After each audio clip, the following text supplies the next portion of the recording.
নমস্কার বন্ধুরা, আবার চলে এসেছি নতুন একটি ভিডিও নিয়ে।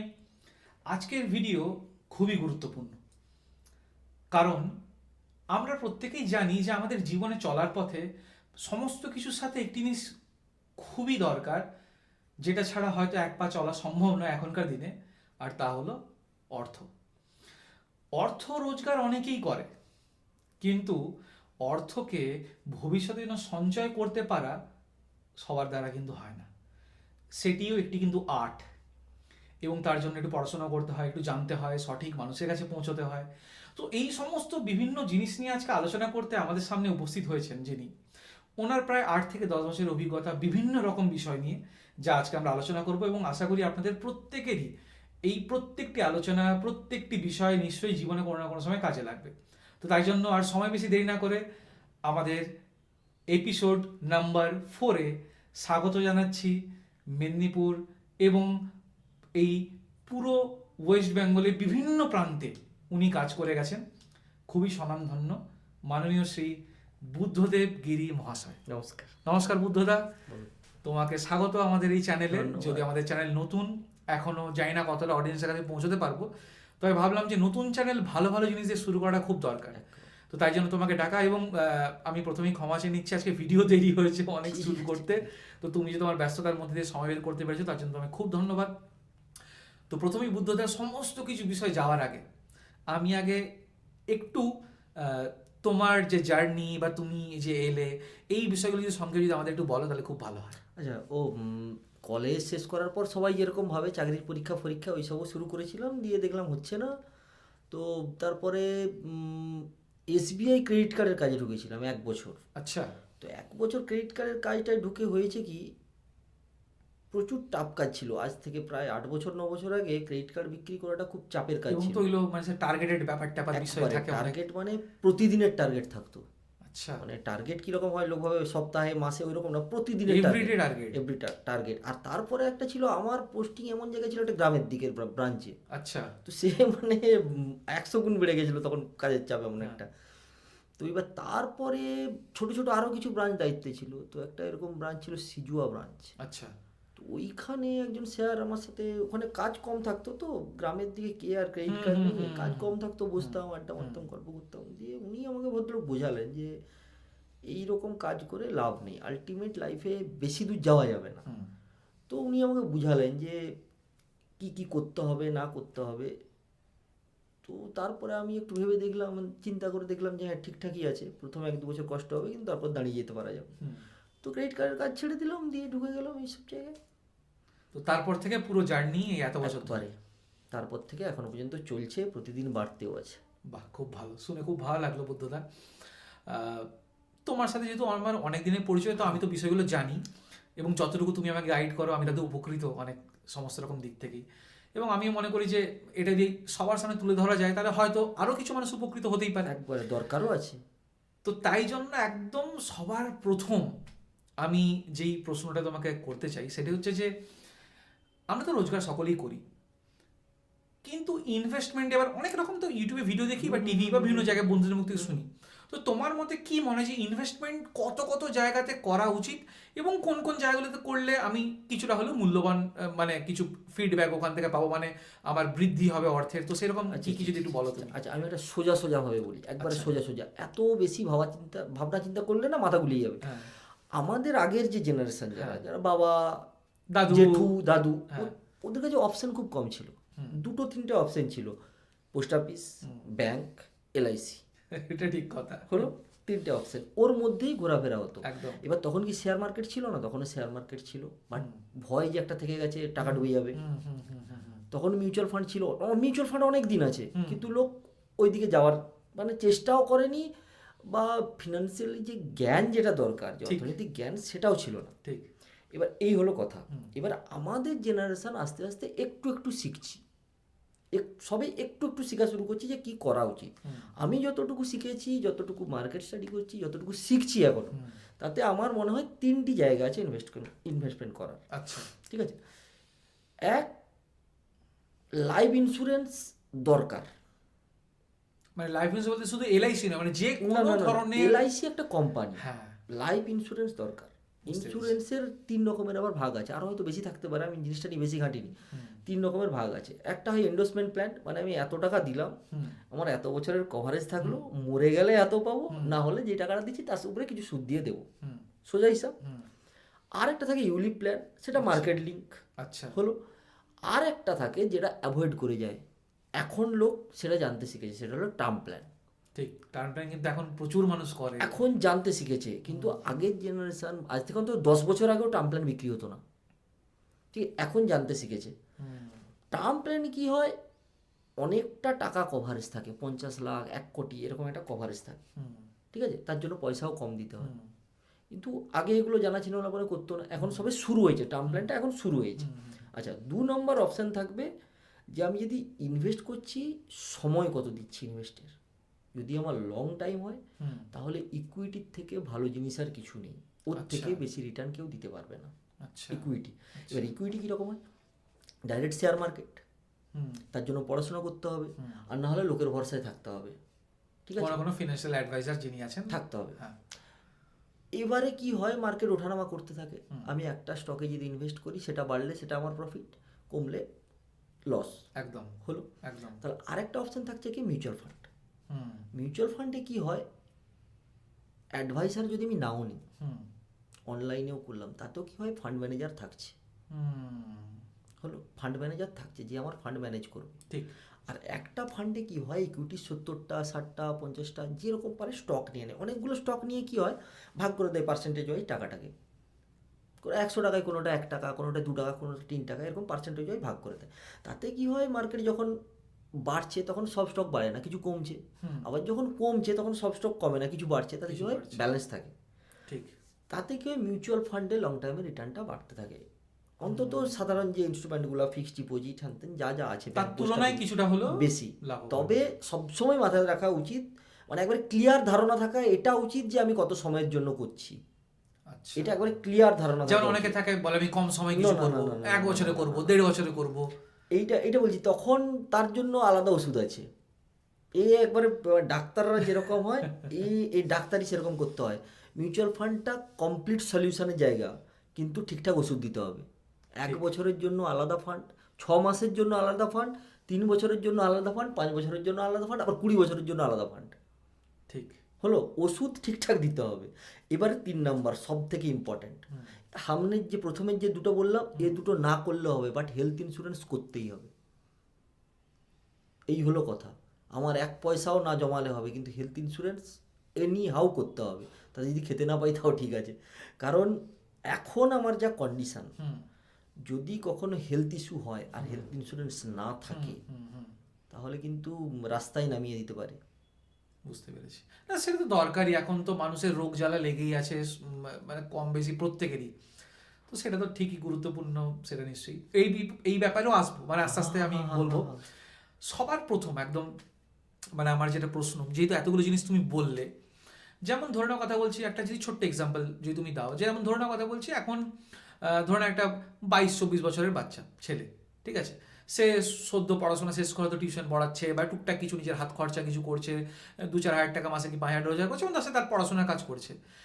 সে যদি মনে করে যে না, আমি এখন থেকে, অনেকেই থাকে না, সবাই সমান না, কিন্তু অনেকে থাকে যে আমি এখন ওই 2-4 হাজার টাকা যে করছি, বা 5,000 টাকার মেস খরচা বা পড়া খরচা, তার বাদে আমি কিছুটা জমিয়ে রাখতে চাই, তার জন্য ওই বয়সে সব থেকে বেস্ট কি হতে পারে, কোনটা এসে জমালে তার উপকার হবে, সেটা যদি তুমি আমি একটা কথা বলি, আমি মিউচুয়াল ফান্ড নিয়ে কাজ করি, আমি মিউচুয়াল ফান্ডের সলিউশন দিচ্ছি। আচ্ছা,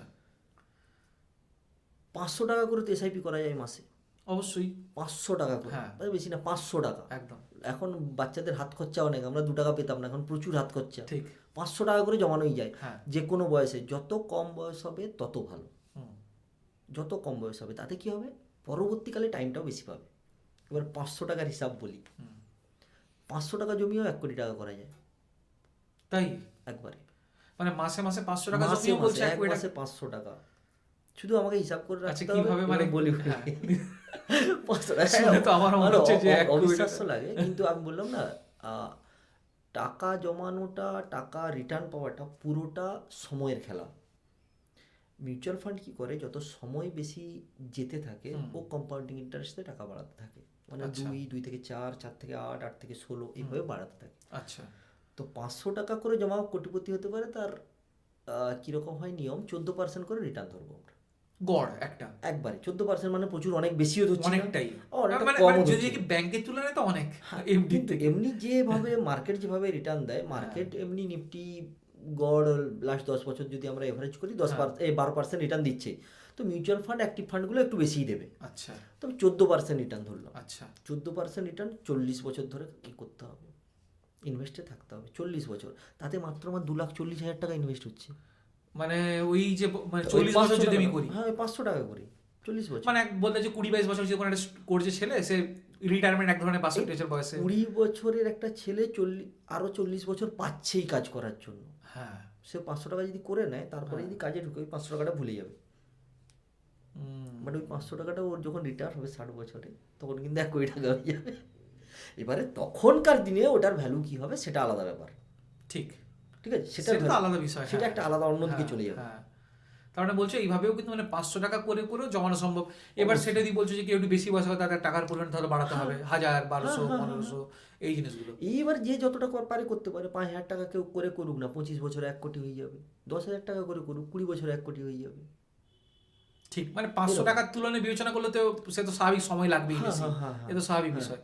কেন এখন মানুষ যদি চায় 2-3 হাজার টাকা প্রতি মাসে জমানোটা এমন কিছু ব্যাপার কিছু না, ব্যাপার না। তো সেটা তো করতেই পারে। একদম। তাহলে তাতে অনেক কম সময়ের মধ্যেও এই টাকার অঙ্কটা আমরা দেখতে পাবো। সময় একটু দিতেই হয়, কারণ টাইম না দিলে কম্পাউন্ডিং ইন্টারেস্টের যে পাওয়ারটা, ওর কাজ করার সময় পাবে না। আচ্ছা, অনেকে হয় যারা জানে না, তারা ভয় পায়, ভাবে যদি আমার টাকা মেরে ফেলে, বা এই অ্যাপ থেকে করেছি, যদি কোনো অ্যাপ যদি টাকা করে দেয়, মানে এরকম অনেকের মধ্যে থাকে না ভয়। তা তো সেই রকম কি কোনো আমি একটা জিনিস যতদূর জানি, মিউচুয়াল ফান্ড যে কোম্পানিগুলো হয়, তো এখন 48টা 50টা কোম্পানি হয়ে গেছে ইন্ডিয়াতে, কোনোটা টাকা ফ্রড করতে পারবে না। কারণ সেবির গাইডলাইন থাকে, আরবিআই থাকে, তারপরে আমাদের এমফি আছে, আর অনেকগুলো জায়গা দিয়ে ঘেরা আছে এরা এমনভাবে যে মিউচুয়াল ফান্ড ফ্রড করতে পারবে না। এবারে কোনো থার্ড পার্টি অ্যাপ যদি ঝুলিয়ে দেয়, আলাদা ব্যাপার। তো আমি অন্তত সাজেস্ট করবো যে যেখানে খুশি করুন, যা খুশি করুন, বাট থ্রু অ্যাডভাইসার দিয়েই করুন, যাকে খুশি। কারণ কোনো সময় কোনো অসুবিধা হয়ে গেলে অ্যাডভাইসার ওটা সামলে নিতে পারবে। এটা অনলাইনে করলে হয়তো কেউ বলবে যে টাকা বেঁচে যায়, হ্যান বেঁচে যায়, ত্যান বেঁচে যায়, সেটা ঠিক আছে, কিন্তু অ্যাডভাইসার দিয়ে করলে কি হয়, ওই প্রবলেমে যখন কেউ পড়ে যায় না, তার তখন মনে হয় যে কি ভুল করে নিয়েছি। আর হয়, এটা অনেকের হয়, কেওয়াইসি আটকে গেল, ঠিক অনেক প্রবলেম হয়, এরকম আসে আমাদের কাছে, তো অনেক প্রবলেম হয় অনেকের। আচ্ছা, আমি এই বিষয় থেকে আরেকটা এলাম, এসআইপি থেকে আমার মাথায় প্রশ্ন হলো, যেমন এখন বিগত প্রায় 1-2 বছর বাজার কিন্তু খুব যে ভালো তা কিন্তু নেই, মানে খুবই খারাপ। বা যারা সদ্য শেয়ার মার্কেটের এতে এসে তারাও ভুগছে, ভাবছিল অনেক কিছু করব। এমনকি মিউচুয়াল ফান্ডও কিন্তু সেই যে তুলনায় যে খুব রিটার্ন দিচ্ছে বা কিছু, তাও কিন্তু নয়। যারা হ্যাঁ পুরনো অনেক দিন ধরে, তাদের আলাদা বিষয়, বাট নতুন যারা শুরু করেছে। তো আমি পড়েছি বা দেখেছি, এটা কতটা ঠিক ভুল তো তুমি ভালো বলতে পারবে, এই যে বাজারের যে এখন খারাপ অবস্থা, এটা কি সব থেকে ভালো সময় এই মিউচুয়াল ফান্ডে ইনভেস্ট করার জন্য? আচ্ছা, এবার বলি, মিউচুয়াল ফান্ড যেটা হচ্ছে, এটা সরাসরি আমি যখন ইনভেস্ট করছি, আমি টাকা একটা ইনভেস্ট করছি, তো হ্যাঁ তারপরে আমি একটা বিজনেসে ইনভেস্ট করছি। ঠিক। এবার ব্যবসার সোজা নিয়ম কি, কম দামে কিনবো, বেশি দামে বিক্রি করবো। একদম। তো এখন হচ্ছে চৈত্র সেল, মার্কেটের ক্ষেত্রে এখন চৈত্র সেল, বাট তাড়াহুড়া করা যাবে না, এই কথা শুনে যা আছে ঢুকিয়ে দিলাম, এরকমও করা যাবে না। অ্যাডভাইসার এই কারণে দরকার, শুনে নিলাম ঢুকিয়ে দিলাম, ওটা করা যাবে না। কারণ আমি একটা কথা বলি, আমাদেরকে একটু চোখখানটা খোলা রাখতে হয়। এবারে আমি সেই মানে সমুদ্রের মধ্যে ওই একটু জল, এতটুকু অ্যাডভাইসার, যারা বড় বড় যারা, তাদের কাছে তাদের কথাও শুনি, আমাদের সিনিয়র যারা, সবসময় শিখি। কীরকম হয়, এই যে যুদ্ধটা হচ্ছে, এর সাথে ইন্ডিয়ার ডাইরেক্ট কোনো সম্পর্ক নেই না, বাট পৃথিবী এখন এমন হয়ে গেছে, জিওপলিটিক্যালি যাই হোক এফেক্ট পড়ে। আর ইন্ডিয়ার মার্কেট এত বড়, এফেক্ট পড়েই, কম হোক বেশি হোক এফেক্ট পড়ে। আর এটা একটা বড় ক্রাইসিস এখন, এই হরমুজ প্রণালীটা এমন একটা সিচুয়েশান, মানে এমন একটা জায়গায় আছে না, এটা একটা বড় ক্রাইসিস। এবার গল্প হলো, ইন্ডিয়ান মার্কেটের পোটেনশিয়ালটাও বুঝতে হবে যে কতটা ইন্ডিয়ান মার্কেটের ক্ষমতা। শান্তি চুক্তির জন্য যেদিন ঘোষণা হয়, তার পরের দিন মার্কেট 4% বেড়েছে, একদম, এবং গ্যাপ আপ উঠে একদম 4% বেড়ে গেছে, মানে 10 মিনিটের মধ্যে ওই জায়গায়। ঠিক আছে, মানে লোক সারা বছর এফডি করে যে টাকাটা পাবে ট্যাক্স কাটার পর ওই 4%ই থাকে, 4-4.5%, ওটা ওই 10 মিনিটে দিয়ে দিয়েছে, এতটা পোটেনশিয়াল। এবার একটা কথা বলি এই যুদ্ধ নিয়ে, যুদ্ধ আবার হবে আমার যতদূর ধারণা। তো মার্কেটে এখনই প্রচুর টাকা যাদের আছে যে ঢেলে দেবো, ওটা ভুল হয়ে যাবে। আচ্ছা। টাকা ইনভেস্টের নিয়ম আছে, যুদ্ধ হবে, যুদ্ধ হওয়া তো উচিত, আমার তো তাই বলে, অন্তত হিসাব তাই বলে। না হলে তিনটা সম্ভাবনা আবার থেকে যায়, যে যুদ্ধ যদি না হয় তাহলে এই যে আমেরিকার যে সুপার পাওয়ার ওইটা চলে যাবে। হুম ইসরায়েল আমেরিকার সাথে জোট সঙ্গী, হুম ইসরায়েলের সরকারে চলছে এখন জোট করে, মানে আমাদের কোয়ালিশন সরকার হুম, যেটা বলি, হুম, জোট সরকার চলছে। হুম, এবার ওদের উপরে প্রেসার থাকবে যে এই যুদ্ধ যদি বন্ধ হয়ে যায় তাহলে কিন্তু জোট ভেঙে যাবে। হুম, এই দুটো বড় প্রবলেম। তিন হুম, নম্বর আরও একটা প্রবলেম যেটা ওরা যেটা ফেস করবে, আর যেটা আমার যতদূর মনে হয়, যতদূর আমি জেনেছি, ইরান তখন মিডল ইস্টের সব থেকে বড় শক্তি হয়ে যাবে, আচ্ছা। যেটা আমেরিকা চাইবে না। হুম, সে তো তো ঠিক, এই যুদ্ধ জন্যই হবে, তো এত কিছু। যুদ্ধ হবে। এবার যুদ্ধ হলে তার জন্য স্ট্র্যাটেজি আলাদা, যে আমি ইনভেস্ট কী করে করব, তার জন্য স্ট্র্যাটেজি আলাদা হবে। এই যে সব পয়সা একবারে দেওয়া যাবে না, তার কিছু নিয়ম আছে, কিছু প্রসেস অবশ্যই। আছে, সেই পদ্ধতিতে এগোতে হবে। অবশ্যই। না, এই কথাটা তুমি ভালোই বলেছো। জিনিসটা যে আহ, এই দেখছি এখন যুদ্ধ হচ্ছে, ভাবলাম যে হয়তো এবার থেমে গেছে বা মার্কেট উঠে গেছে, একটু লাগিয়ে দিই, আবার দুদিন পর যদি কিছু হয় তাহলে মার্কেট আবার পড়ে আবার যাবে। পড়বে। তখন মনে হবে যে কি ভুলটা করলাম, এবং হ্যাঁ, প্যানিক হয়ে আবার একটা যে আবার। টাকা তুলে নিই বা কিছু হ্যাঁ, জিনিসগুলো, তখন লসে বেরোতে হবে, তখন লসে বেরোতে হবে। তখন মনে হবে মার্কেট খারাপ, আর জীবনে যাবো না। ঠিক, এই কথাটা ঠিক। আচ্ছা, আমাকে আরেকটা জিনিস বলো, এই এসআইপি নিয়ে জানতে চাই বা মিউচুয়াল ফান্ড নিয়ে জানতে চাই আমি। আমরা প্রত্যেকেই যে যার মতো তো আয় রোজগার করছি, সেই রোজগারের কত পার্সেন্ট টাকা মিউচুয়াল ফান্ড বা এসআইপিতে দেওয়া উচিত? আচ্ছা, এর কোনো নির্দিষ্ট নিয়ম নেই যে এত পার্সেন্টই আমাকে করতে হবে। মানে তবু সেফেস্ট না, সেই না, না, দিক না, থেকে যদি না, আমি আমি বলি কীরকম হয়। আমি যত টাকাই রোজগার করি, আমার সংসার তো চালানোর একটা খরচা রাখতে হবে, হুম, একটা ইমার্জেন্সি ফান্ডও রাখতে হবে। হুম, এবারে একটা অভ্যাসে আসতে হবে আমাদেরকে, কারণ এই টাকা জমানো, যেটা সোজা সোজা কথা, টাকা জমানো, হুম, মানে ইনভেস্টমেন্ট ফিনভেস্টমেন্ট এগুলো শুনতে ভালো লাগে, হুম, কিন্তু আমরা কি বলি, আমরা যারা বাঙালি, টাকা জমাতে হবে। আগে লক্ষ্মীর ভাণ্ডার ছিল, জমাতো, এখন অনেক অপশন এসছে, কিন্তু জমাতো তখন সে অভ্যাসটা আমাদের নেই এখন আর, আমরা এখন সব টাকা খরচ করে সে ফেলি। ঠিক। আগে আমি কথা শুনছিল যে লক্ষ্মীর ভান্ডারের ছোট ছোট করে 2 টাকা 1 টাকা করে এবারে করতাম। যারা এখনো পর্যন্ত করেন, হুম, তাদেরকে প্রথমে শুরু করতে হবে, যে শুরুটা করি, হলো। তারপরে নিজেকেই ঠিক করতে হবে যে টাকাটা এবারে বাড়াতে হবে আমাকে। তো আমাকে এরকম কোশ্চেন করে যে কতটা জমানো উচিত, হুম, কতটা কি করা উচিত। তো আমার কাছে ওই রকম কিছু আমরা এরকম শিখিনি যে এত পার্সেন্ট, অত পার্সেন্ট, যে কোনো একটা পার্সেন্টেজ বলে দেওয়াই যায়, এই 10%, 20%, 30% জমান, এরকম একটা বলে দেওয়াই যায়, কিন্তু ওটা সঠিক লজিক নয়। আমি আমার মতো করে কীরকম ভাবি, যে অ্যাকাউন্ট থেকে টাকাটা কাটলে যেন বুকে লাগে যে একটা টাকা কেটেছে, হুম, অতটা জমানো উচিত। আচ্ছা, নাহলে কীরকম হয়, আমি প্রথম প্রথম যখন কাজ করতাম না, আমি হুম, তখন জানতে চাইতাম না, মানে একটু হেজিটেট করতাম যে হুম, আপনার কীরকম মান্থলি রোজগার। হুম, হুম, হুম, হ্যাঁ, লোকের কাছে টাকা জানতে চাইবো, হুম, পরে বুঝলাম যে না, এটা ভুল করছি, এটা আমার কাজের অংশ। আমি যদি এটা না জানতে পারি যে কত টাকা রোজগার, তাহলে আমি হুম, হুম, হুম, কী হুম, করে হুম, ঠিকঠাকভাবে গাইড করবো। হুম, তো আমাকে এই যে এরকম যখন বলতো যে পরে যখন বুঝতে পারলাম যে তো মাসে 1 লাখ টাকা রোজগার করে আমি 2,000 টাকার কেন এসআইপি করাচ্ছি। হুম। আমি তো চাইলে 20,000 টাকার বিভিন্ন সেক্টরে আমি ওকে বলতেই পারি হ্যাঁ, করার আর জন্য। সব থেকে বড় কথা, বললে করবে ও, কারণ টাকাগুলো এমনি এক্সেস পড়ে হুম, থাকছে, হুম, অত খরচা নেই যার, পড়ে থাকছে। হুম, তো তখন আমি বুঝতে পারি যে না, এটা আমার ভুল হচ্ছে। তো আমাকে ভদ্রলোক একজন জিজ্ঞাসা করেছিল যে কতটা জমানো উচিত, আমি এই কথাটাই বলেছিলাম যে ততটা কাটলে যেন বোঝা যায় যে টাকাটা কেটেছে। নাহলে আগে বলতো এরকম কখন কেটে নিচ্ছে বুঝতে পারি না, এখনও অনেকে বলে কখন কেটে নিচ্ছে বুঝতে পারি না, তখন আমি বুঝতে পারি যে এর কম আছে। আচ্ছা, এখন যেমন, এখন নয়, এখন বহুদিন ধরেই চলছে, এবং করোনার পর থেকে দেখছি আরো বেশি বেশি ভাবে চলছে, আগেও চলতো, জায়গা কেনা বেচা। হুম, তো অনেকেই এরকম, আমারও মাথার মধ্যে প্রশ্ন আসে যে আমি এই একটা এফডি করলাম 8 লাখ টাকা, 5 লাখ টাকা, এই কোথাও কিছু একটা ওই ধরনের কিছু একটা কাজ করলাম, সেইটা করা ভালো হবে না রিয়েল এস্টেট বা জায়গা জমিতে ইনভেস্ট করাটা ভালো হবে? আচ্ছা, রিয়েল এস্টেট ডাইরেক্ট জায়গা জমির ব্যাপারটা কীরকম হয়, এটা বললে আবার কাহিনী অনেক বেরিয়ে যাবে, অত বলার দরকার নেই। আমি বলছি এটা, এই আমার দুটো মত আছে, আমি সবসময় এটা দ্বন্দ্বে ভুগতে থাকি। একবার মনে হয় ঠিক, একবার মনে হয় ভুল, কনক্লুশনে একবারও আসতে পারিনি। আর আমিও তো ফলো করি কাউকে কাউকে যারা দেখছি, তারাও যে দুজনের কথার মিল হচ্ছে এরকম আমি বুঝতে পারিনি। কেউ বলে ঠিক, কেউ বলে ভুল। এবার আমার কীরকম ক্যালকুলেশন হয়, মার্কেট যখন স্টাডি করি আমরা দেখি যে লং টাইমে মোটামুটি 10% 11%ই রিটার্ন দেয় রিয়েল এস্টেট। এবার সময়ের সাথে সাথে হঠাৎ করে কোথাও হু করে বেড়ে গেল। আমাদের এই মেদিনীপুরের কথা যদি ধরি, এখন যা দাম আছে 10 বছর আগে তো এরকম ছিল না। বাট 10 বছরের যে পজিশন সেটাও দেখতে হবে। এখন মেদিনীপুর কিন্তু ভর্তি, জায়গা আর নেই। ঠিক, এই কারণে ফ্ল্যাটই এখন বেশি বিক্রি হচ্ছে, জায়গা যেহেতু নেই। হ্যাঁ, এবারে বলছি তাহলে যাবে কোন দিকে? মেদিনীপুর থেকে বাইরের দিকে, তখন ওই দিকের জায়গার দাম বাড়বে। এগুলো মাথায় রেখে যদি কেউ করতে পারে ভালো। এবার একটা কথা বলি, বললাম না মিউচুয়াল ফান্ডে সব ওষুধ আছে, রিয়েল এস্টেটের ওষুধও আছে। আচ্ছা, মাল্টি অ্যাসেট অ্যালোকেশন বলে ফান্ড একটা আছে, আচ্ছা, সেখানে 7-8% এরকম রিয়েল এস্টেটে ইনভেস্ট করা যায়। ও। যে আমার কাছে কম পয়সা আছে, তোমার কাছে 5 লাখ আছে, তুমি 5 লাখ 7 লাখ না হলে জমিতে ইনভেস্ট করলে, আমার কাছে 500 টাকা আছে, আমি কি করবো? 500 টাকায় তো মাটিও দেবে না এক মুঠো মনে হয়। তাহলে আমি কি করব? মাল্টি অ্যাসেট অ্যালোকেশন ফান্ডে ইনভেস্ট করব। তাতে কি হলো, রিয়েল এস্টেটেও আমার কিছু পয়সা গেল। ইনফ্রাস্ট্রাকচার ফান্ড হয়, সেখানেও রিয়েল এস্টেটে ইনভেস্ট করা যায়।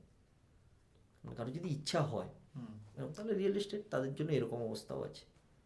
আচ্ছা, এখনকার জেনারেশন যারা, তারা কি লাইফ ইন্স্যুরেন্সের থেকে মিউচুয়াল ফান্ডকে বেশি প্রাধান্য দেয় এখন? না, এটা এবার কে কীরকম ভাবছে তার উপরে ডিপেন্ড করে। এক তো আমরা যারা অ্যাডভাইসার যারা, তারা বুঝাতে পারি না ঠিকঠাক করে। অনেক সময় কি হয়, টার্ম পলিসির কথাটা প্রথমে বলি না, প্রথমে আগে অন্য এই প্ল্যান আছে, ওই প্ল্যান আছে, এত টাকা পাবে, অত টাকা পাবে, দিয়ে সে যখন কম্পেয়ার করে, সবার হাতে মোবাইল, সবাই জানে কি করতে হবে, সে যখন কম্পেয়ার করে সে দেখছে আমি 20 বছর পর এত টাকা দিয়ে এত টাকা পাচ্ছি, মিউচুয়াল ফান্ডে তো আমি ডবল 3 গুণ টাকা পাবো, সঙ্গে সঙ্গে সরে গেল ওখান থেকে।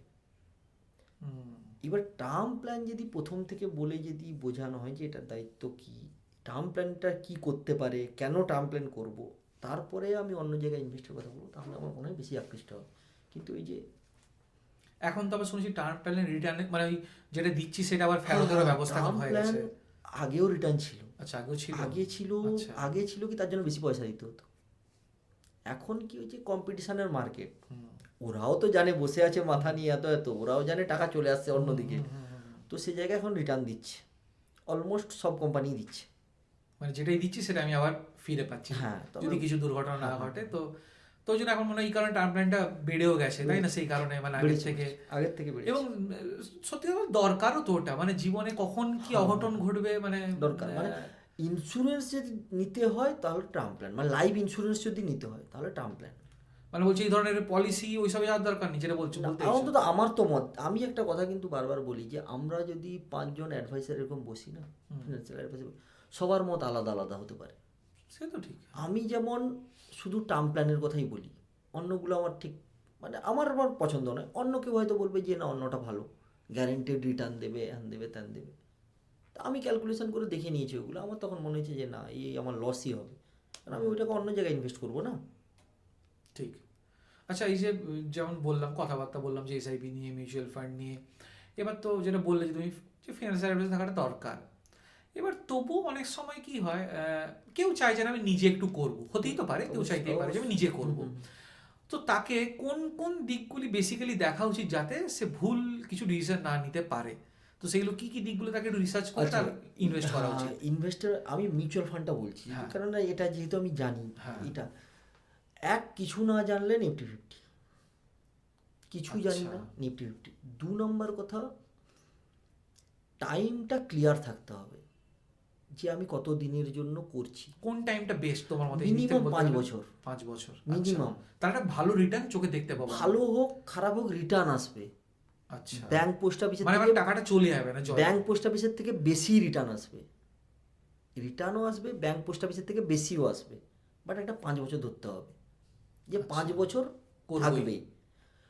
তার আগে হঠাৎ করে দরকার পড়লে কিছু করার নেই, ঠিক আছে? মিউচুয়াল ফান্ড এমনিতে ওপেন এন্ডেড হয় ম্যাক্সিমামটাই, তো টাকা যখন খুশি তোলা যায়।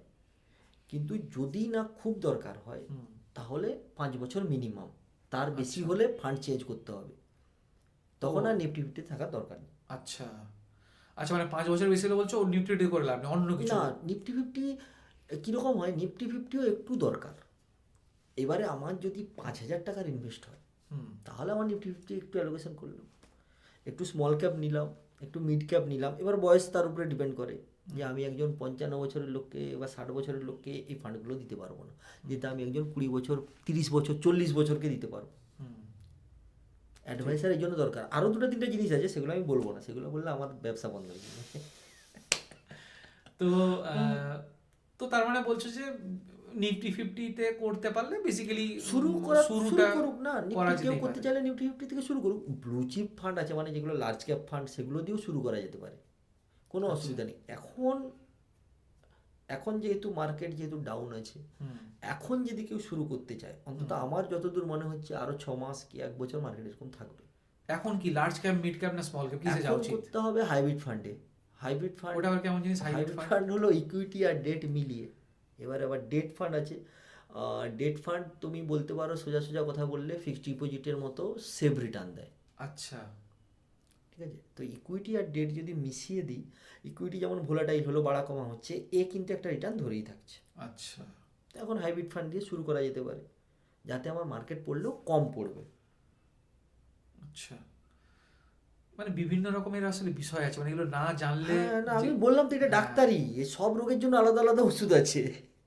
আচ্ছা, এই যে আরেকটা জিনিস বলছি, যেটা প্রথমে বলছিলাম কথা বলতে, যে বিভিন্ন অ্যাপে যে করা হয় বা করি, সেটা কি মানে কি বলবো, কতটা সিকিওর, বা তাতে কি কোনো সমস্যা হতে পারে বা? মিউচুয়াল ফান্ড থেকে সমস্যা হবে না, কোনো কোম্পানি সমস্যা করতে পারবে না, ওরা এত দিক দিয়ে ঘেরা আছে। আচ্ছা। মিউচুয়াল ফান্ড করতে পারবে না। বাট অ্যাপ যারা চালাচ্ছে তাদের তো প্রাইভেট, তাদের সিকিউরিটির দায়িত্ব কে নেবে সেটি আমি বলতে পারবো, কারণ যেহেতু ওগুলো থার্ড পার্টি। হ্যাঁ, কিন্তু মানে টাকাটা তো আমরা টাকাটা মিউচুয়াল কোম্পানিতে ফান্ডে যাচ্ছে। যাচ্ছে একবারে, ও ওখান থেকে কোথাও যাবে না। কিন্তু হয়তো ওই অ্যাপ থেকে তোলা গেল না, সেটা তখন অন্য করে, অন্য আরও পদ্ধতি থাকে, অনেক পদ্ধতি থাকে। এখন অনেক বেশি সহজ হয়ে গেছে, আগেকার মতো নেই আর। হ্যাঁ দেখি তো, মানে এখন চাইলে আমি অ্যাপ থেকে চেঞ্জ করে আবার অন্য অ্যাপেও হ্যাঁ, চলে হ্যাঁ, যেতে পারি, হ্যাঁ, এরকম এখন বিভিন্ন। এখন অনেক সহজ হয়ে গেছে। প্লাস আমার ও থার্ড পার্টি অ্যাপস হয়তো সরকার কোনোদিন ব্যান করে দিল, যে না, থার্ড পার্টি কোনো রাখা যাবে না, হ্যাঁ। ডাইরেক্ট নিজেরাই করো। হ্যাঁ। তখন থার্ড পার্টি যারা আছে, তখন তারা কি করবে, তারা থ্রু ডিম্যাট দিয়ে তুলে নিতে পারবে টাকা। যাও, এখন আচ্ছা, অনেক অনেক অনেক রকম নিয়ম, উপায় অনেক বেরিয়ে গেছে, হ্যাঁ। অনেক কিছু উপায় বেরিয়ে গেছে। আচ্ছা, এই মিউচুয়াল ফান্ড বা এসআইপি বা এগুলো তো বলছি কথাবার্তা, বা টার্ম প্ল্যান, এগুলো তো আলোচনা করছি, কিন্তু এটা প্রথমে বলছিলাম যে মাঝে একটু আটকে দিলাম তোমাকে বলতে বলতে, যে এইগুলোর সাথে সাথে হেলথ প্ল্যান, মানে এটাও তো মারাত্মক একটা বিষয়, মানে এটাকে, এটা নিয়েও অবহেলিত। যেন আমি দেখি আমার অনেক বন্ধু বান্ধব থাকে, তাকে বলি যে কী রে করেছিস, সে বলে বেকার পয়সা, কিছুই হবে না, রোগ জ্বালা শুধু টাকা গুনে কী লাভ প্রতি বছর। তো এরকম এরকম নিশ্চয়ই আরও কারোর কোনো চিন্তা ভাবনা থাকতেই পারে। তো এটা নিয়ে তুমি কি বলতে চাও আমাদের ভিউয়ার্সদের, যে? আমি আগেও যেটা বললাম সেটা আবার বলবো, কিছু করার যদি নাও থাকে, হেলথ ইন্স্যুরেন্স করতে। কারণ এটা কি, আমি কীরকম বলি বা লোককে ভাবি, যেরকম যে আমি যা করছি, আমার যা যা ইনভেস্টমেন্ট, যা জমিয়েছি এতদিন, বা পরবর্তীকালে যা জমাবো ভেবে রেখেছি, প্ল্যানিং করে রেখেছি, এই সবগুলোর ইন্স্যুরেন্স হলো হেলথ ইন্স্যুরেন্স। মানে আমার ইনভেস্টমেন্ট যা আছে তার ইন্স্যুরেন্স হলো হেলথ ইন্স্যুরেন্স। কারণ পুরো প্ল্যানিং নষ্ট হয়ে যাবে যদি হেলথ ইন্স্যুরেন্স না থাকে আমার। যে আমার কিছু টাকা জমানো আছে, কিছু হলো, শারীরিক কোনো অসুবিধা হলো, ওইখান থেকে আমাকে ভাঙতে হবে, তাহলে আমার পুরো প্ল্যানিংটা নষ্ট। এবার হেলথ ইন্স্যুরেন্স সব থেকে তারা ভালো বোঝে যাদের এটা কাজে লেগেছে। সে তো স্বাভাবিক, হ্যাঁ। আর যারা বলে যে কিছু দরকার নেই, কি হবে, টাকা নষ্ট, হ্যান ত্যান, আমি কীরকম ভাবি, ওই টাকাটা নষ্ট হোক। আমার হেলথ ইন্স্যুরেন্সে 16-17 হাজার টাকা লাগে, ঠিক আছে। আমি ভাবি আমাদের 3জন, হাজব্যান্ড ওয়াইফ আর আমার বাচ্চা, আমরা ভাবি 5,000 টাকা করে যাচ্ছে প্রতি বছরে একবার করে একটা ভ্যাকসিন নিয়ে আসি, যার জন্য আমাদেরকে নার্সিংহোম যেতে হয় না। আর আমি ওটা দিতে রাজি আছি, যেন নার্সিংহোম না যেতে হয়। কেন, এটা আমরা দেখেছি তো, যে অনেক রথী মহারথী, অনেক অনেক টাকার মালিকও একটা শুধু মেডিকেল ইস্যুর জন্য তার পুরো সমস্ত কিছু শেষ হয়ে যায়, চলে গেছে। মানে সে পথের ভিখারির মতো অবস্থা, যে তার কাছে কিছু নেই। শুধু মানে রথী মহারথী নয়, আমাদের ইন্ডিয়ার মানে সরকারের ডাটা এরকম, 30-40% লোক মেডিকেলের কারণে, মানে মিডিল ক্লাস থেকে লোয়ার মিডিল ক্লাস হয়ে যাচ্ছে শুধু মেডিকেলের কারণে। এখন তাও তো সরকার থেকে অনেকটা ব্যবস্থা করছে, আমাদের এই স্কিম ফিমগুলো এনে আমাদের যেমন রাজ্যে স্বাস্থ্যসাথী আছে, কেন্দ্রে আমাদের আয়ুষ্মান ভারত আছে, এগুলো অনেকটাই হেল্প হচ্ছে লোকের। কিন্তু সরকারি হাসপাতালের ইনফ্রাস্ট্রাকচার এখনও এতটা উন্নত নয় যেটাকে আমরা চোখ বন্ধ করে বিশ্বাস করব। কিন্তু তারপরেও যদি দেখি আমরা, মানে ইন্ডিয়া অন্যান্য দেশের থেকে অনেক এগিয়ে সরকারি হাসপাতালে। মানে আমি কদিন আগে একটা ডাটা দেখছিলাম, আমেরিকায় যদি ডাক্তার দেখাতে হয়, মানে সাধারণ দাঁতের ডাক্তার, আমাদের এখানে যেটা ছড়াছড়ি দাঁতের ডাক্তার, দেখাতে গেলে 1 মাস অন্তত ওয়েট করতে হয় অ্যাপয়েন্টমেন্ট নিতে গেলে, ততদিনে দাঁত উঠে আবার নতুন দাঁত বেরিয়ে যায়। হ্যাঁ, এরকম সেই জায়গায় আমাদের ইন্ডিয়া অনেকটাই এগিয়ে। কিন্তু তারপরেও কি হয়, আমরা এখনো পর্যন্ত এতটাও মানে ভরসা করতে পারি না। অন্তত যাদের কাছে একটু টাকা আছে তারা সবসময় চায় কি নার্সিংহোমে যেতে। নার্সিংহোমে গেলে টাকা লাগবে, টাকা লাগবেই। আমাদের এখানে যে টাকাটা লাগছে 50,000 টাকা, কলকাতা দিকে গেলে ওটা 1 লাখ টাকা লাগবে, 2 লাখ টাকা লাগবে, আরও বাইরে গেলে তার থেকে আরও বেশি টাকা লাগবে। আচ্ছা, কিন্তু আমি যে এরকম অনেক জায়গায় অনেক খবরে দেখতে পাই, মানে বিভিন্ন বা গুগল, ফেসবুক এসব বিভিন্ন জায়গাতে দেখতেই পাই, যেগুলো আমরা সাধারণত, যে তার হেলথ ইন্স্যুরেন্স আছে, সব কিছুই আছে, কিন্তু সে টাকা ক্লেম করছে, টাকা পাচ্ছে না, বা বলছে এই রোগ তো ছিল না, এই রোগের আমরা, এই যে জিনিসগুলো হয়, এই যে সমস্যাগুলোর কি করে সমাধান সম্ভব? এই আমি একটা কথা বলি, এই সমস্যা চিরজীবন থেকে যাবে, থেকে যাবে। এবার বলো কেন থেকে যাবে? হেলথ ইন্স্যুরেন্স করার সময় ইম্পর্টেন্ট 2-4টা কাজ থাকে। আচ্ছা, ঠিক আছে, তার মধ্যে সব থেকে বড় কাজ থাকে যে আমার যদি আগে থেকে কিছু হয়ে আছে সেটাকে ডিসক্লোজ করা। আচ্ছা, যে আমার আগে থেকে কিছু হয়েছে, আমার এই ভর্তি হয়েছিলাম, কেউ কেউ ভাবে এটা তো এতটুকু জিনিস, ছোটোখাটো জিনিস ছিল, বলার দরকার নেই। কেউ কেউ ইচ্ছা করে চেপে যায়, না না বলবো না, এটা এ তো না বলে করে নিয়েছে, কিছুই হয়নি, আমিও বলবো না। পরবর্তীকালে গিয়ে ফেঁসে যায়। কীরকম হয় আমি একটা উদাহরণ দিচ্ছি। আমার খুব কাছের একজন বন্ধু, ঠিক আছে, ও অন্য জায়গা থেকে ইন্স্যুরেন্স করেছিল। এবার যেহেতু আমারই কোম্পানি, তো আমার সাথে কথা হতো, তো আমি ওকে বললাম ঠিক আছে, কিছু প্রবলেম হলে আমি বুঝবো। তো ওর মা হার্টের প্রবলেম নিয়ে একবার ভর্তি হয়। আচ্ছা, তো তখন আমাকে বলছিল আমার বন্ধুটা যে মায়ের একবার হার্টের প্রবলেম ছিল, আমি দেখিয়েছিলাম, কিন্তু ইন্স্যুরেন্সে দেখানো হয়নি। আচ্ছা, সুন্দর হয়ে গেছে, তুমি ভালো কাজ করে নিয়েছে একবারে। তো এবারে ডাক্তারবাবু ওখানে জিজ্ঞাসা করেছেন ওনার মাকে যে মা কি হয়েছে বলুন, আচ্ছা কতদিন ওষুধ খাচ্ছেন, হ্যান ত্যান। তো উনি বলে দিয়েছেন 2-2.5 বছর আগে থেকে ছিল। পলিসির ক্লেম তো দেয়নি, পলিসিটাকেও ক্যান্সেল করেছে। আচ্ছা, এই হলো গল্প। বলে দিতে হবে একবারে সোজা সোজা হিসাব। কোম্পানি আমাদেরকে যেটা বলে, ডিসক্লোজ করে দাও সব কিছু। নেওয়ার যদি হয়, পলিসি যদি আমি নিই, তোমাকে আমি ওয়েটিং পিরিয়ড দেবো, যে এতদিন আমি এতে ক্লেম দেবো না। তাহলে কি আমি শিওর হয়ে গেলাম যে এতদিন আমি এটাই ক্লেম পাবো না, বাট তারপর তো দিতে হবে, কেন এটা তো কন্ট্যাক্ট একটা, যে তারপর দিতে হবে। আর যদি কোম্পানি না দেয় পলিসি, তাহলে তো হয়েই গেল যে দিল না। কোম্পানি যদি পলিসি নিয়ে নেয় সব কিছু দেখানোর পরেও, তাহলে কোম্পানির দায়িত্ব। আচ্ছা, মানে আমি আরেকটা জিনিস মানে এখানে বলি যে এরকম যেটা আমি শুনেছি কিছু জায়গায়, যে হেলথ ইন্স্যুরেন্স করা আছে, সব কিছু আছে, তার আগে থেকে রোগ ছিল না বা হয়নি, নতুনভাবেই কোনো অ্যাক্সিডেন্ট ধরা হয়েছে, এরকম অনেক হসপিটালে হয়েছে যে না এটা আমরা করবো না, বা সে হয়তো পয়সা দিয়েছে, তখন তখন পরে যখন ক্লেম করছে কোম্পানির কাছ থেকে টাকা পায়ওনি, এরকমও তো অনেক সময় হয়। তো তাহলে কি করে এটা কেসটা পুরোটা জানতে হবে, কি হয় না হয়, মানে পুরো কেসটা না জানলে এটা বলা সম্ভব নয় এইভাবে। কারণ অনেক সময় হয় কি, সব ডকুমেন্টস দিতে পারা যায় না। কোম্পানি, ধরো আমার হাত ভেঙে গেছে, সোজা সোজা হাত ভেঙে গেছে, তো আমি যখন হাত ভাঙার ক্লেম করব, তাহলে তো আমাকে কোম্পানি চাইবে যে হাতটা ভেঙেছে তার এক্সরে রিপোর্টটা দাও। হ্যাঁ, সে তো স্বাভাবিক। এবার আমি যদি এক্সরে রিপোর্টটাই না দিতে পারি, কোম্পানি বিশ্বাস করবে কি করে? আচ্ছা, তো পুরো কেসটা না জানা পর্যন্ত এইভাবে বলা যাবে না। আমি এরকম অনেক দেখেছি যে বলে আমি ক্লেম পাইনি। আচ্ছা, ক্লেম পাইনি, পরে যখন আমি খোঁজ নিয়ে জেনেছি যে না, প্রবলেম ছিল আগে থেকে, ডকুমেন্টস দেয়নি মানে তো কোনো কারণ আছে, এই কারণে ডকুমেন্টস দিতে পারছে না। তো সেই সব কারণ আছে, মানে পুরো কেস না জানলে প্রতিটা কেস আলাদা আলাদা হয়। এরকমও হয় আমি জানি, যে এক বয়স্ক ভদ্রলোক, আমার মানে ভাবলে ভালোও লাগে, হাসিও পায়, মানে পরে মেসেজ ঢুকেছে যে ক্লেম হয়েছে একটা আপনার ক্লায়েন্টের, হুম। এত টাকার একটা ক্লেম হয়েছে, প্রায় 5.5 লাখেরও বেশি। আমাকে আচ্ছা। জানায়ও নি, চুপচাপ গিয়ে অপারেশন করে ঘর চলে এসেছে, ক্লেম সেটেল। হুম। আমি পরে জিজ্ঞাসা করেছিলাম যে আপনার কত টাকা লেগেছে, বলছে 500 টাকা লেগেছে। আমি 500 টাকা কোথা থেকে নিল? হুম। যে অ্যাডমিশন চার্জ যে হয়েছিল 500 টাকা, ওইটা আর কোনো টাকা দিতে হয়। এরকম হয়।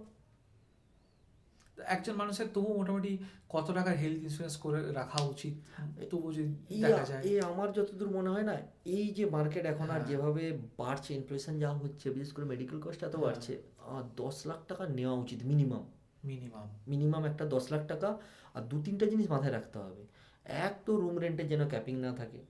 আচ্ছা। রুম রেন্ট ভীষণ ইম্পর্টেন্ট জিনিস। হয় আমরা বোঝাতে ভুল করি বা সামনে যিনি বসে আছেন উনি বুঝতে ভুল করেন। রুম রেন্ট ভীষণ ইম্পর্টেন্ট জিনিস, 1 নম্বর কথা। 2 নম্বর কথা, অন্য জায়গায় কোনো ক্যাপিং যেন না থাকে। ক্যাপিং যেমন মানে ক্যাপিং মানে এই অপারেশনের জন্য এত টাকা দেবো, এই জন্য এত টাকা দেবো, ওর জন্য এত টাকা দেবো, এই ক্যাপিং ফ্যাপিং যেন না থাকে। কিন্তু সেটা একজন বুঝবে কি করে? তার কাছে সব না, তথ্য। এটার জন্য এজেন্ট থাকতে হবে। কেন, এই সার্ভিস ওরিয়েন্টেড ব্যাপার না, এই এজেন্ট থাকতে হবে।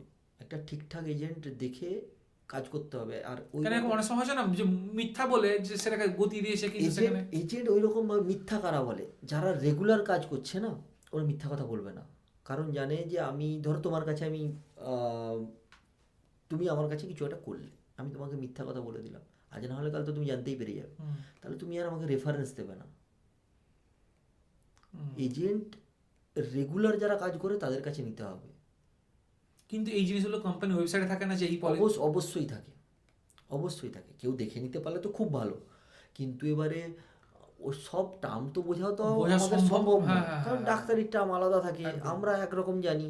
তো সেই জায়গায় একটা এজেন্ট যারা কাজ করছে তারা জানে, কম বেশি ডাউট ক্লিয়ার করে দিতে পারবে। তার মানে কি বলছো এরকম কিছু পলিসি থাকে যেখানে নির্দিষ্ট কিছু রোগের জন্য টাকা দেবে আর বাকির জন্য দেবে না, এরকম থাকে? আর নির্দিষ্ট কিছু ওইভাবে নেই, তবে ক্যাপিং ফ্যাপিং থাকে। এর জন্য এত দেবো, ওর জন্য এত দেবো, ওইসব ক্যাপিং থাকে। হয় আচ্ছা। ওগুলো ক্লিয়ার করে জেনে নেওয়া, তাহলে কি হয়, কনফিউশন থাকে না যে আমি জানি যে আমাকে 1 লাখ টাকা বিল হয়েছে, আমাকে 70ই দেবে।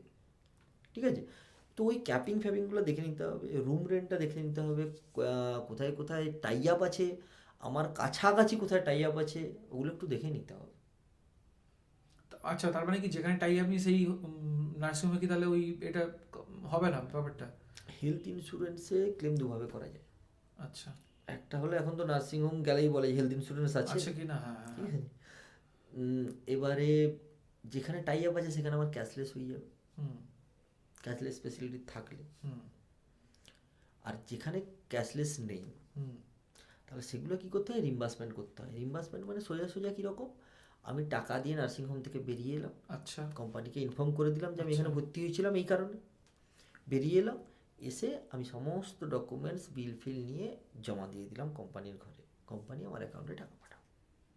এই দুভাবে হয় আচ্ছা। ক্লেম। কিন্তু সেখানে একটু সময় সাপেক্ষ, মানে হ্যাঁ সেখানে হ্যাঁ হ্যাঁ, অবশ্যই। কোম্পানি তো বলে এই ডকুমেন্টস নেই, না, না, দেবো না, সেটা নেই, ওটা দেবো না। অবশ্যই বলবে কীরকম হয়। দেখো, এগুলোই কনফিউশন, এইখানেই তো মেন সমস্যা এগুলোই শুরু সমস্যা হয়। থাকে। এবার হ্যাঁ। আমি বলি এটা, আমি একটা যখন কোনো ক্লেম করলাম, হুম। কোম্পানি প্রথমেই আমাকে যে ডকুমেন্টসটা চাইবে যে তোমার এই যে প্রবলেমটা হয়েছে এটা কবে থেকে হয়েছে। তো আমি চোখের জন্য ক্লেম করলাম, ঠিক আছে, হুম। চোখের জন্য ক্লেম করলাম যে আমার চোখে প্রবলেম হচ্ছে, আমাকে কিছু একটা অপারেশন করাতে হবে, ক্যাটারাক্ট ফ্যাটারাক্ট কিছু একটা।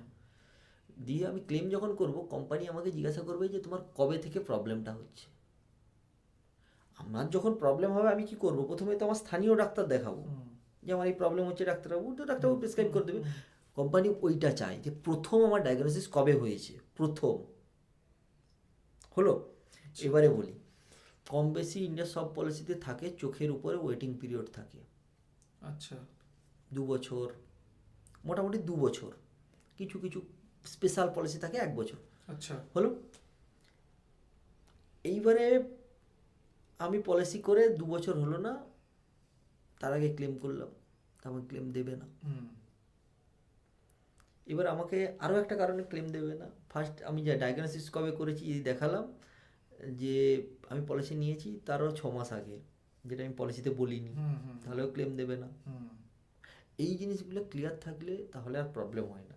না হলে এই ক্লেম দেয়নি, ক্লেম দেয়নি, ক্লেম এই যে সমস্যাগুলো তাহলে আর বুঝতে পারলাম। একজন মানুষের ইমার্জেন্সি ফান্ড কত রাখা উচিত? কত রাখা উচিত এটা যার চাহিদা অনুযায়ী, কার কতটা চাহিদা সেটা। তবে আহ, আমার কাছে যেটা মনে হয় যে টাকা বেশি লাগে কোনখানটায়, আগে এই জিনিসটা বুঝতে হবে হুম, যে আমার হঠাৎ করে অনেক টাকা কখন লাগে। হুম, দুটো তিনটে জায়গাতে লাগে। হুম, এক, আমি ল্যান্ড যখন কিনতে যাব তখন আমার অনেকটা টাকা লাগে। লাগে। হলো। দুই, বিয়ে বাড়ি ফাড়ি হলে অনেক টাকা লাগে, এবং গয়না ফয়নার ব্যাপার একদম থাকে, একদম একদম অনেক টাকা লাগছে। আর তিন লাগবে এডুকেশনের জন্য একটা একদম। লাগবে। ওটা তো মানে যদি সব থেকে কোথাও কোথাও যদি ঠিক। বাইরে গিয়ে পড়তে হচ্ছে, কিন্তু তার জন্য প্ল্যান আগে থেকে করে নিলে আর ওটা প্রবলেম হয় না। হ্যাঁ, সেটা ঠিক। আরেকটা লাগে কোথায়, যখন এই হসপিটালাইজেশন হয়। হুম, ঠিক আছে, এই 3-4 জায়গাতেই বেশি এটা গেছে। একবারে অনেকটা টাকা হ্যাঁ, লাগে, হ্যাঁ, হ্যাঁ, এর হ্যাঁ। থেকে বাইরে অনেক টাকা লাগে না, অনেকটা টাকা একবারে লাগে না। এবারে আমার কাছে যদি একটা ঠিকঠাক হেলথ ইন্স্যুরেন্স থাকে, তাহলে আমার ওই জায়গাটা বুঝতে কভার পারলাম। হয়ে গেল, ওই জায়গাটা কভার হয়ে গেল। বাচ্চার পড়াশোনার আমাকে আগে থেকেই প্ল্যান করে নিতে প্ল্যান হবে, করে কারণ নিতে হবে। এখনকার দিনে এডুকেশনের যে খরচটা বাড়ছে, আগে থেকে প্ল্যান না করলে চাপ। ঠিক আছে, জায়গা জমির জন্য হঠাৎ করে কিছু করার নেই, হুম, নিতে হবে, সেটার জন্য একদম আলাদা। একদম। তো মোটামুটি তারপরেও যদি এইসব বাদ দিয়ে হটচট কিছু হয়ে যায়, যার যেরকম সামর্থ্য অনুযায়ী 50,000 থেকে 3 লাখ টাকা পর্যন্ত রাখা অন্তত দরকার। না, তোমার এই উত্তরটা আমার খুব ভালো লাগলো, এটা যে তুমি ডাইরেক্ট টাকাটা না রেখে বললে যে এইভাবে যদি চলি, এই ইনভেস্টমেন্টগুলোই তো আমাদের তো মেন এক হ্যাঁ, ধরনের হ্যাঁ, হ্যাঁ, ইমার্জেন্সি হ্যাঁ, ফান্ড হ্যাঁ, এগুলোই। হ্যাঁ, হ্যাঁ। তো এগুলো তো আমাদের ইমার্জেন্সি ফান্ড, ঠিকই বলেছো মানে কথাগুলো। কেননা হট করে তো বোঝা সম্ভব না, নয় যে কালকে কার কত হবে, বা আমার রোজগার এখন কি আছে না। কি না, বা কালকে আমার কি হবে, তো বা 10 বছর পরে আর্থিক যে পরিস্থিতি কী থাকবে ভারতের। তো এটা এটা খুবই জিনিস মানে, মানে এই জন্য আমাদের বলতে হয় যে প্রথম থেকে, মানে যে বিয়ে করা থেকে শুরু করে বা চাকরি বাকরি বা ব্যবসা করা থেকে আমাদেরকে জমানো সেই যে শুরু করতে হবে একদম। না, জমানো শুরু করে না, অভ্যাস করতে হবে।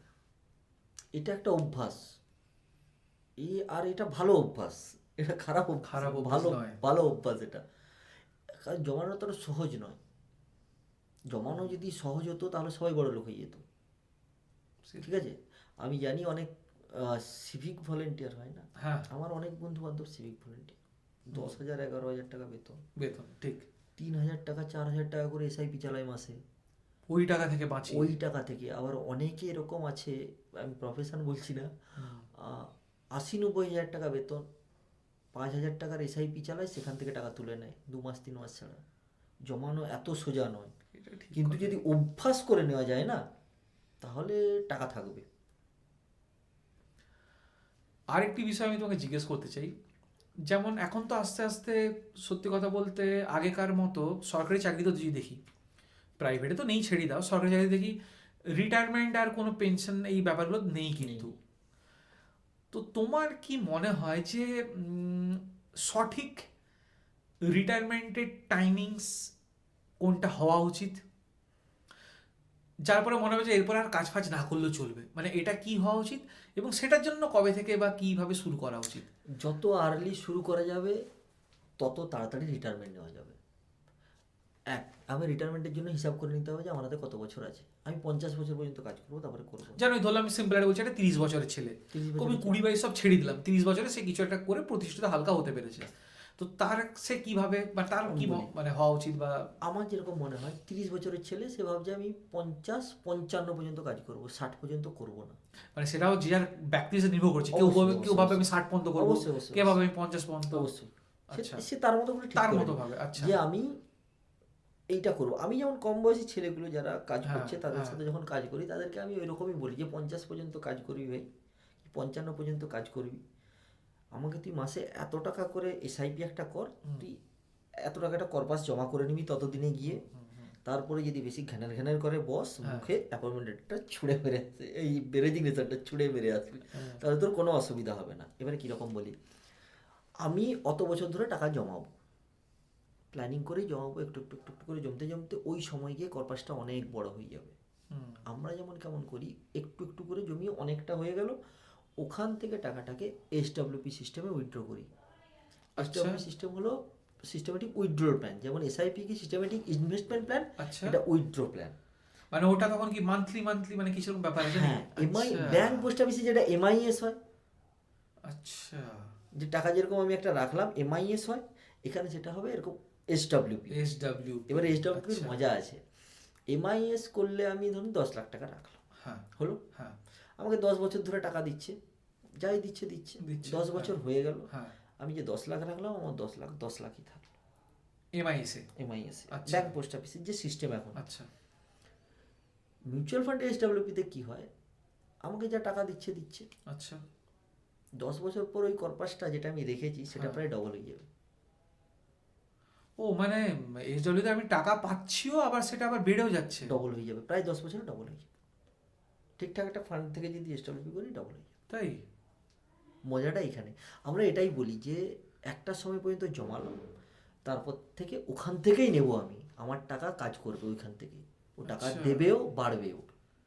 আচ্ছা তাহলে ওই যে যেমন হয় মানে সরকারি যে ট্যাক্সের বিভিন্ন নিয়ম কানুন অনুযায়ী, যে আমি যখন আমি টাকাটা তুলছি সেখানে একটা ট্যাক্স আমাকে সরকারি দিতেই হয়, অবশ্যই তাই। তাহলে ওই SWP যখন করছি সেখানে কি ওই টাকাটা কাটে না? হ্যাঁ কাটে, এবার কীরকম বলি, ট্যাক্স দিতে হবে ওই তখন টাকা কাটবে না SWP-তে। আচ্ছা ট্যাক্স দিতে হয় কীরকম, প্রথম বছরটা একটু ট্যাক্স লাগে, কারণ আমি নিচ্ছি কোথা থেকে, আমি আমার টাকা থেকে তো নিচ্ছি ইউনিট বিক্রি করে, হ্যাঁ হ্যাঁ হ্যাঁ আমি তো আমার টাকা থেকে নিচ্ছি, ঠিক, আমি তো ঠিক। প্রফিট থেকে নিচ্ছি না। ট্যাক্স হয় প্রফিটের উপর, ইনভেস্টমেন্টের উপরে ট্যাক্স হয় না, বুঝা গেল? আমি যে প্রফিট পাচ্ছি তার উপরে ট্যাক্স হয়, আমি যেটা ইনভেস্ট করছি ওটার উপরে ট্যাক্স হয় না। আচ্ছা তো আমি যেটা ইনভেস্ট করেছি আমি তো ওইটা বিক্রি করে তো টাকাটা নিচ্ছি। টাকাটা নিচ্ছি। প্রথম বছর একটু ট্যাক্স দিতে হয়, কারণ যেটা আমি বিক্রি করছি তার থেকে কিছুটা লাভ্যাংশ আসছে আমার কাছে। আসছে। এবারে কঠিন ব্যাপারে ঢুকে যাচ্ছি, এত কঠিনে যাওয়া যাবে না। আচ্ছা তো ও বুঝতে পেরেছি। SWP-তে ট্যাক্সের অত ঝামেলা নেই, অত মাথা খারাপ করা ব্যাপার নেই। অন্য জায়গায় যেরকম 20%, 12.5%, সেই long term capital gain, short term capital gain, এইসবের ব্যাপার নেই এখানে। বাট যখন SWP ওই প্ল্যানটা কমপ্লিট হয়ে যখন টাকাটা তুলো তখন কিন্তু টাকাটা যেটা কাটা সেটা পুরো কাটবে। টাকাটা যদি আমি পুরোটা তুলে নিই তখন কিন্তু ট্যাক্স লাগবে, কাটবে। মিউচুয়াল ফান্ড 1 টাকা কাটবে না। বাট সরকার তার যে নিয়ম অনুযায়ী সরকার নিয়ম অনুযায়ী যখন ট্যাক্স ফাইল করছি, ও তো দেখতে এখন তো সব কিছু সব ওপেন, কিছুই ওপেন, হ্যাঁ ঠিক কোনো কিছু লুকানোর নেই, ও ওর মতো করে তখন ট্যাক্স দিয়ে দেবে, এত টাকা দিতে হবে। কিন্তু যতক্ষণ আমি উইথড্র করছি SWP নিতে থাকছে, আমার কোনো চাপ নেই। তার মানে বলছো যে মিউচুয়াল ফান্ড মানে এই যে SIP এবং SWPর মাধ্যমে আমি পুরো রিটায়ারমেন্ট প্ল্যানিংটাকে তৈরি করতে পারি, মানে মানে টেনশন ছাড়া করতে পারি, আমাকে ভাবনা চিন্তা করার কোনো দরকার নেই, মাথা ঠান্ডা করে যেরকম চলছে চলতে পারে। আমাদের অ্যাডভাইসারদের কাজটাই এটা, যে কীরকম সবাই যে যার প্রফেশনে আছে, সবার পক্ষে এদিকে মাথা ঘামানো সম্ভব নয়। তো এদিকটা নিয়ে যাতে টেনশন কম থাকে, আমরা এদিকটা দেখি যে তুমি তোমার কাজ করো, তুমি যেটা রোজগার করছো তার একটা প্ল্যানিং করে দিচ্ছি, সেই প্ল্যানটা যাতে এত বছর ধরে ঠিকঠাকভাবে চলে, তোমাকে যাতে না টেনশন নিতে হয়, তার জন্য আমি বসে আছি। আচ্ছা আমি জাস্ট একটা জিজ্ঞেস করছি, জানি না এটা জিজ্ঞেস করা ঠিক হবে কি না। এই যেমন আমরা যেমন অ্যাপের মাধ্যম দিয়ে বা কিছু করছি, এখন তো অ্যাপস অফ 0 মানে দেখা যাচ্ছে, মানে জিরো ব্যাপারটা হয়ে গেছে, সব কিছু কিছু লাগে না। এই যে যেমন আমরা যদি অ্যাডভাইজারের মাধ্যম দিয়ে করি, মানে সেখানে কিভাবে টাকাটা, মানে আমার ওখান থেকে কিভাবে টাকাটা কাটা হয় বা কিছু? আমি একটা কাজ বুঝি, মানে আমি সবদিন মেনেও আসি যে বুঝি, কেউ কিছু কাজগুলো তাকে টাকা দেওয়া উচিত, তার পারিশ্রমিক দেওয়া উচিত সব সময়। অ্যাপ রেকমেন্ড করতে পারে কোনো কিছু, বা তুমি খেটে অনেক কিছু করে নিতে পারলে, বাট প্রবলেম যখন হবে না, এই যে মার্কেট পড়ছে 1 বছর 1.5 বছর, অ্যাপের মাধ্যমে করেছে, অনেকে ফোন করছে, দাদা কি করব কি করব, বিরাট কিছু করতে হয় না, জাস্ট কথাটা বলতে হয় লোকের সাথে। এই কথা বলাটাও না, ওটা অ্যাপ করবে না। এই বলে দিলাম যে ভাই মার্কেট হবে এরকম, ওয়েট করে যাও, কি এই সময় আর একটু টাকা এখানে ঢুকিয়ে দাও। আচ্ছা ওই যে ভরসার জায়গাটা, এই যে মানে এই যে সার্ভিসটা যে হচ্ছে, যারা যারা দিচ্ছেন সার্ভিস, তুমি বা আরো বাকি যারা, ওখানে কি মানে টাকাটা কাটে কিভাবে? আমি যত টাকা জমিয়ে নিলাম তার উপর টাকা, মানে কিভাবে টাকাটা কাটে? মানে ওটা কোম্পানি আমাদেরকে দেয়, ওখান থেকে টাকা কেটে, টাকা বললে আবার ভুল হয়, আমাদের পয়সা হিসাব হয় মিউচুয়াল ফান্ডে, ঠিক আছে, আমাদের একটু একটু করেই দেয়, ওই জন্য মানে কি প্রত্যেক মাসে যে আমরা যে জমা করছি সেইখানেরই একটা ব্যাপার থাকে, তাই তো? বাট না, সেটা উইথড্র করার সময় সেখানে আবার থাকে না না না ওইরকম কিছু, উইথড্র করা হলে শেষ, ওর সাথে কোনো সম্পর্ক নেই। উইথড্র যখন লং টাইমে গিয়ে উইথড্র করবে, ওই দিন যা মার্কেট ভ্যালু দেখতে পাচ্ছ ওই টাকাটাই ঢুকবে। তার মানে কি বলতে চাইছো, যেমন ধরো প্রতি মাসে আমি একটা জাস্ট এক্সাম্পল দিচ্ছি, আমি একটা এক্সাম্পল দিচ্ছি তোমার টাকার কথাটা, এবার বলছি শোনো, ধরো তুমি 1000 টাকা হ্যাঁ দিলাম প্রত্যেক মাসে করলে, হ্যাঁ, তোমাকে এখন 5 পয়সা ট্যাক্স কেটে নিচ্ছে, যেটা স্ট্যাম্প ডিউটি নেয় একদম সরকার। একদম একদম আর যে টাকাটা আছে পুরোটাই তো দেখাচ্ছে ইনভেস্টে। দেখাচ্ছে, হ্যাঁ। তো দিচ্ছে না তো রে বাবা, না। আমাকে তো দিচ্ছে না। না। আমাকে দিয়ে দিলে তো তুমি ওখানে কম হ্যাঁ দেখতে পেতে, হ্যাঁ হ্যাঁ হ্যাঁ তাই না? হ্যাঁ। তো ওটা ওরা হিসাব করে একটু একটু করে হিসাব করে একটু একটু দেয় আমাদেরকে। এবারে ওই সেই মদন মিত্রের কথা অনুযায়ী বিন্দুতে বিন্দুতে সিন্ধু হয় আমাদের। এবং যেটা হচ্ছে সেটা আমরা দেখতেও পাচ্ছি যে আমি অব- আমি এই যে এখানে- 1000 টাকা দিলাম সেখানে কত টাকা আমার হ্যাঁ, ওখানে। তো লোকানোর তো কিছুই নেই, আর এখন লোকানো যাবে না, বরং এখন কিছু লোকানো থাকলে চাপ। না, আসলে অনেকে ভাবতে পারে না যে আরে আমি করবো ফিনান্সিয়াল অ্যাডভাইজার, কত টাকা আবার চার্জ কেটে নেবে না, বা এবারে কি হয়, অনেকে আছে যারা কেন কমিশন মিউচুয়াল ফান্ডে অনেক কম, মানে একবারে ন্যূনতম যেটা মানে যদি স্টেটমেন্ট আমি খুলে দিই তোমার লজ্জা লেগে যাবে, মনে হয় দাদা কিছু নিয়ে যাও তুমি, এরকম। হ্যাঁ। ঠিক আছে, তো কিছু কিছু অ্যাডভাইসার আছে যারা চার্জ করছে, হুম। ঠিক আছে, যে আমি সার্ভিস দিচ্ছি চার্জ করছে। আর আমার মনে হয় যদি কেউ করেও সেটা খারাপ কিছু নয়, সেই যেহেতু সার্ভিস দিচ্ছে তো চার্জ করতেই পারে, কিন্তু আমি চার্জ করি না, যাই হোক। তো এক্সট্রা কোনো পয়সা দিতে হয় না, যে আমি যে বলে দিলাম জ্ঞান বুদ্ধি দিয়ে দিলাম, আমার যা জ্ঞান আছে তো ওর জন্য এক্সট্রা পয়সা দিতে হয় না। মানে বুঝতে পারছি, মানে সে যে অ্যাডভাইস করছে সেটার জন্য চার্জ নিচ্ছে, প্লাস আবার তো যখন মাসে মাসে দিচ্ছে, এরকম অনেকে থাকে করে, হ্যাঁ, হ্যাঁ। যেটা অনেকে করে সেটা বিভিন্ন। করতেই পারে, কেউ যদি করতে পারে এটা দোষের কিছু নেই। সেটা তার জ্ঞান হ্যাঁ, হ্যাঁ, আছে, সে স্বাভাবিক, যে সে যার কাজ মতো ভাবে, করছে, হ্যাঁ একদম বা সে পয়সা নিতেই পারে। পয়সা নিতেই পারে, বুঝতে পেরেছি। আচ্ছা, যদি আরেকটা আমি জিজ্ঞেস করি এখানে, যে যেন অনেক কিছু তো বললে এর মধ্যে, একদম যারা নতুন বা একটু ভেবেছে বা এই ভিডিও দেখার মনে হচ্ছে না এবার এটা জমাতে হবে, হুম। তো এরকম যদি কোনো একটা মিউচুয়াল ফান্ডের একটা নাম বলো যে না এইটা করা যেতে পারে, এটা মনে হয় এটাতে ক্ষতি কিছু হবে না, এরকম কি কিছু কি? না, আমি একটা কথা বলি, লাভ ক্ষতির ব্যাপারটা পুরোটা সময়ের উপরে। কেউ যদি ভাবে যে আমি ইকুইটিতে ইনভেস্ট করে 1 বছরের মধ্যে প্রফিট তুলে নেব, লাভ করে বেরিয়ে চলে আসবো, তাহলে সে ভুল ভাবছে। তার জন্য মিউচুয়াল ফান্ড নয়, পোস্ট অফিস ব্যাংকে যাও, তুমি মিনিমাম 5 বছরের জন্য থাকবে বলো, আমি ফান্ড সাজেস্ট করব। অনেকে অনেকে গোল্ড গোল্ড হঠাৎ করে গোল্ড বাড়ছে, সিলভার বাড়ছে, গোল্ড সিলভার কিনে নিচ্ছে। মিউচুয়াল ফান্ডে গোল্ড সিলভার আছে, আমিও একটু ভুল করে দিয়েছিলাম মাঝখানে, কিছু গোল্ড সিলভার ঢুকিয়ে দিয়েছিলাম, সেগুলো এখন মাইনাস হয়ে আছে। আচ্ছা। ঠিক আছে, তো হঠাৎ করে যদি পেয়ে যাবো ভাবি তাহলে ভুল হবে। আবার যদি এরকমও যদি কেউ ভাবে যে আমি পাবোই না, তাহলে সেটা ভুল। কীরকম বলি, এইচডিএফসির একটা ফান্ড বেরালো, এইচডিএফসি ডিফেন্স ফান্ড। আচ্ছা। ডিফেন্স সেক্টরের উপরে ফোকাস করে, আচ্ছা। ইন্ডিয়ার প্রথম ডিফেন্স ফান্ড আচ্ছা। হলো। তো আমরা যখন বলতে শুরু করলাম, কেউ কেউ ইন্টারেস্টেড হলো, কেউ কেউ ইন্টারেস্টেড হলো না। ফান্ডটা বেরানোর পর থেকে মানে সেই রকেট বলে না, সেই রকেট হয়ে গেছিলো। এক তাই? বছরে 134-35% রিটার্ন দিয়েছে, এক বছরে 134-35% হলো। এই গেল একটা ফান্ডের কথা, এক বছরে এতটা। আবার এরকম কিছু কিছু ফান্ড আছে 3 বছর বেরিয়ে 3 বছর পর্যন্ত কোনো রিটার্নই দেয়নি। এবারে বোঝা গেল। সেটা ঠিক, তো কেউ মানে যদি ভাবে যে এই এক্ষুনি দিলাম এক্ষুনি পেয়ে যাবো, ওইরকমভাবে ফান্ড সাজেস্ট করা যায় না। মানে সবকিছু নির্ভর করছে তার চিন্তা ভাবনা, তার আর্থিক পরিস্থিতি, এইগুলো ভেবে চিন্তেই। আর প্লাস সময়, সময়। সব থেকে ইম্পর্টেন্ট জিনিস সময়। বাহ। না, যাই হোক বুদ্ধদা, আজকে মানে সত্যি অনেক কিছু, মানে আমারও মধ্যে যা যা ছিল কিছু জিজ্ঞেস করলাম, আমার থ্রু দিয়ে হয়তো দর্শকরা জানতে পারবে। তো মানে অনেক কিছুই জানতে পারলাম, এবং আসলে এর তো আলোচনা শেষ নেই, না, মানে না, না, করতে না, চাইলে যত গভীরে যাব মানে অনেক কিছু জিনিস বেরিয়ে আসবে ওখান থেকে, যেটা হয়তো আমারও মাথায় ঢুকবে না, বা সাধারণ আমাদের মতো মানুষের মাথায় না, ঢোকা সম্ভব না। আমিও যেতে পারবো না, আমি কতটুকুই জানি। আর যতটুকুই তুমি জানো না সেইটুকু আমরা তো জানি না, সেই হ্যাঁ, ততটুকু। না, কতটুকু তো যাই হোক, জানি। তুমি সহজভাবে ব্যাপারটাকে বোঝালে এবং এতটা সময় দিলে, তো তার জন্য সত্যিই খুব ভালো লাগলো যে তুমি এসেছো, সময় দিলে, এবং এত এত মূল্যবান কথা তুমি আমাদের বললে। তো যাই হোক, তোমাকে অনেক ধন্যবাদ আমাদের মাইক উইথ ঋষি চ্যানেলের তরফ থেকে, এবং আশা করব যে তোমার এই মূল্যবান বক্তব্য এবং আমাদের ভবিষ্যতে এবং আমাদের দর্শকদেরও ভবিষ্যতে নিশ্চয়ই কোনো না কোনোভাবে কাজে লাগবে।